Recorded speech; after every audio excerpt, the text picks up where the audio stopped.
Hey, hey, hey, Sharon here with What's She Up To Now, my new adventure, kind of journaling and documenting what I'm doing. And the sun's already come up, so that tells you I've been talking a lot this morning already.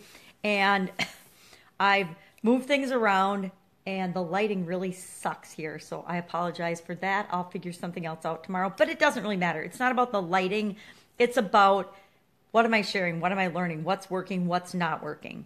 Yesterday, I did a couple of quick recorded videos. I recorded them on a software called Camtasia, and I uploaded them to YouTube. I did their screenshot video capturing software, and so I didn't edit them or anything, but what I did is I shared how I am processing my content.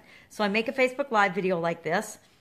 I download that to my computer after I edit the video, and I just edit it by adding a couple of tags, the title, and it gives me a couple different pictures to choose from.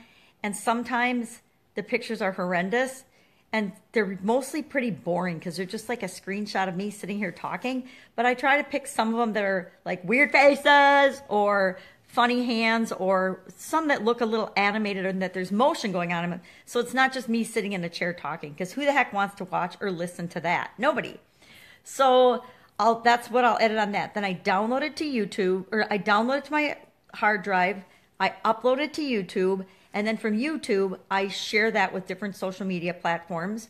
Then what I do as the next step, and the second video that I recorded, is I take that YouTube video and I I just search for a free program that would translate that video into an audio file. So I want to make that from an MP4 file to an MP3 file. And you're like, well, how'd you do that, Sharon? You know what? I Googled it. I didn't know how to do it, so I Googled it, and it said here, you need to do a conversion of MP4 to MP3. And basically, all that's doing is stripping the audio out of these Facebook Live videos that I'm doing. So I stripped the audio out with something called Y2Mate. I've used a couple other ones, and sometimes Y2Mate doesn't work all the time. But I've found that if I just go out of it and then go back into it and reload it, it seems to work. Now, it's a free tool, so will it work forever? Probably not. But there's a whole bunch of free tools out there. The thing I don't like about a lot of them is they require that you download all kinds of apps onto your computer. And they make you use different search engines and stuff, and a lot of junk I don't want. And they track a bunch of crap on your computer that I'm probably causing viruses and who knows what else. But so far, Y2Mate is working. So I use that to create my MP3 file. Then I download that MP3 file onto my computer, and I upload that into a software program called Libsyn, Libsyn. And then Libsyn is another place where I can host my podcast video. I've created a podcast called Pajama Grandma Podcast on Libsyn, and that's where I share then, and I can disseminate out my podcasts. So what I'm doing is I'm taking the same content that I'm creating once in the morning, and I am putting that out on blogs. I am putting it out on social media. I'm putting it in a podcast format and sharing it as many places as I possibly can.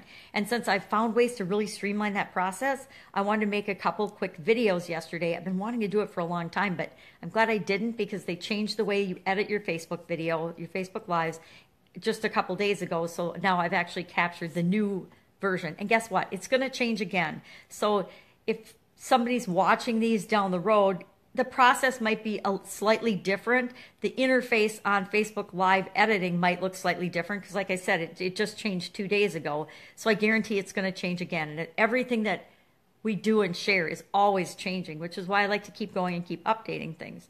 But so I did that yesterday, and I was really excited about it. Number one, because now I can teach someone else to do parts of this for me. So I can focus on the things I like to do, like creating the content, creating these Facebook Lives, and sharing information with people that I want to serve.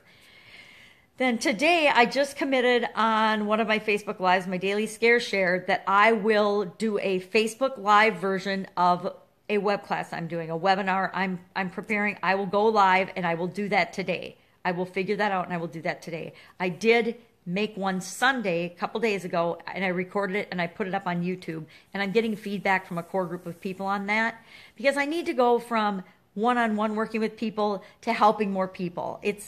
It's fun and rewarding to help people one at a time, but I know that I can make a much bigger impact by putting myself out there, sharing what I have to say, and actually helping a lot more people to do things that make their life work for them than what I have been by working with people one-on-one. So that's what I'm working on today. The other big thing that I'm working on this week is I'm going to an event next week called Funnel Hacker Live. And it's, FHL 2018. So Funnel Hacker Live 2018. And I'm nervous and I'm excited and I'm getting ready for that. I'm researching, I'm listening to I've got access to all 3 of the previous years that this event has been held. So I spent all day yesterday. I actually forgot I had them until a gentleman named Steve Larson reminded me, oh, I'm watching those. And I'm like, oh my gosh, I have those. I started watching them a couple months ago when I got access to them, and then I totally forgot about them because life gets in the way. We get busy. We get doing other things. We lose our focus. And so I was going to watch them over a long period of time before I went to the event, but now it turns out I'm watching them all this week. So yesterday and today, when I'm not making my own live videos, I'm streaming those in the background and listening to them and watching them. And the content's, it's freaking incredible.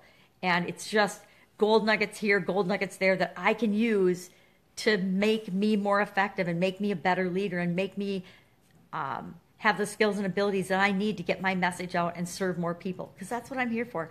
I want to change the world. I don't know if many people say that, but I know in my gut that I'm supposed to be making a bigger impact. I'm supposed to be making a difference. I'm supposed to be helping a lot more people than I have been. Besides, just friends and family and people that I run across and people that I help with business coaching, I can do more than that. And that's what got me on the chronic pain thing and why I really want to help people with chronic pain, because I know how much it sucks, but it doesn't have to suck. Our lives don't have to be controlled by and effed up by chronic pain. And if I know that and I can do that and I can create what I'm creating in my life, then I know I can help a whole lot of other women. I want to help women first, because it seems like we women really get hit with chronic pain harder than men. I think men's sense of self and identity gets impacted more than a woman's in a lot of instances. But I think as far as, and I personally believe it's because of the amount of stress and pressure and expectations that are placed on us as women. Women have, and guys can say, oh, I have to earn all the money. And those are old roles. How many of us are taking care of ourselves and earning our own living nowadays? A lot more women are. So I get that, but I think that it feels like to me that a lot more women are impacted by chronic pain. And now that I've said this, I need to go look up the statistics because it's bugging me. I want to know what the percentage of women with chronic pain versus the percentage of men with chronic pain. Now, I will tell you, I hate statistics because I think they're bullshit and made up. And in most instances, they are. In college, studied, of course, statistics, because as a quality engineer and a quality manager, statistics is a huge part of that, tracking and numbers and statistics. So I know how you can manage and actually manipulate statistics in your favor. So I always question statistics, and I always look into where the information came from. So many people are led by and influenced by statistics that are complete and utter bullshit and that are manipulated and made up to present whatever agenda whoever's presenting them wants to present. So be skeptical of statistics. If you don't learn anything else from me, question and ask about statistics. Surveys too, especially surveys, because survey sizes and survey samples are usually such a small percentage, and they're not even necessarily sent to the right group of people. You always have to question those. And the biggie people, anything food related, medical related, or that a big company is telling you or selling you, question the living crap out of that, because it's probably bullshit and it's just a way of them presenting themselves in a good light. And don't get me wrong, there's a lot of companies that do marvelous, wonderful things, but there's also a lot of them out there that just take advantage of us, of everyday people, and we don't have to be victims and be taken advantage of. So that's what I'm doing today. I'm getting ready for Funnel Hacking Live. I'm doing a webinar. I am probably going to make a couple more videos to share content of how I do things, because I want everybody else to know how I do stuff so that it can springboard you in things that you might want to do. Have you wanted to do a podcast? I wanted to do a podcast for like 6 to 8 months. And then I honestly saw my friend Arlene do it in a week. And I thought, oh my God, she launched her podcast in a week.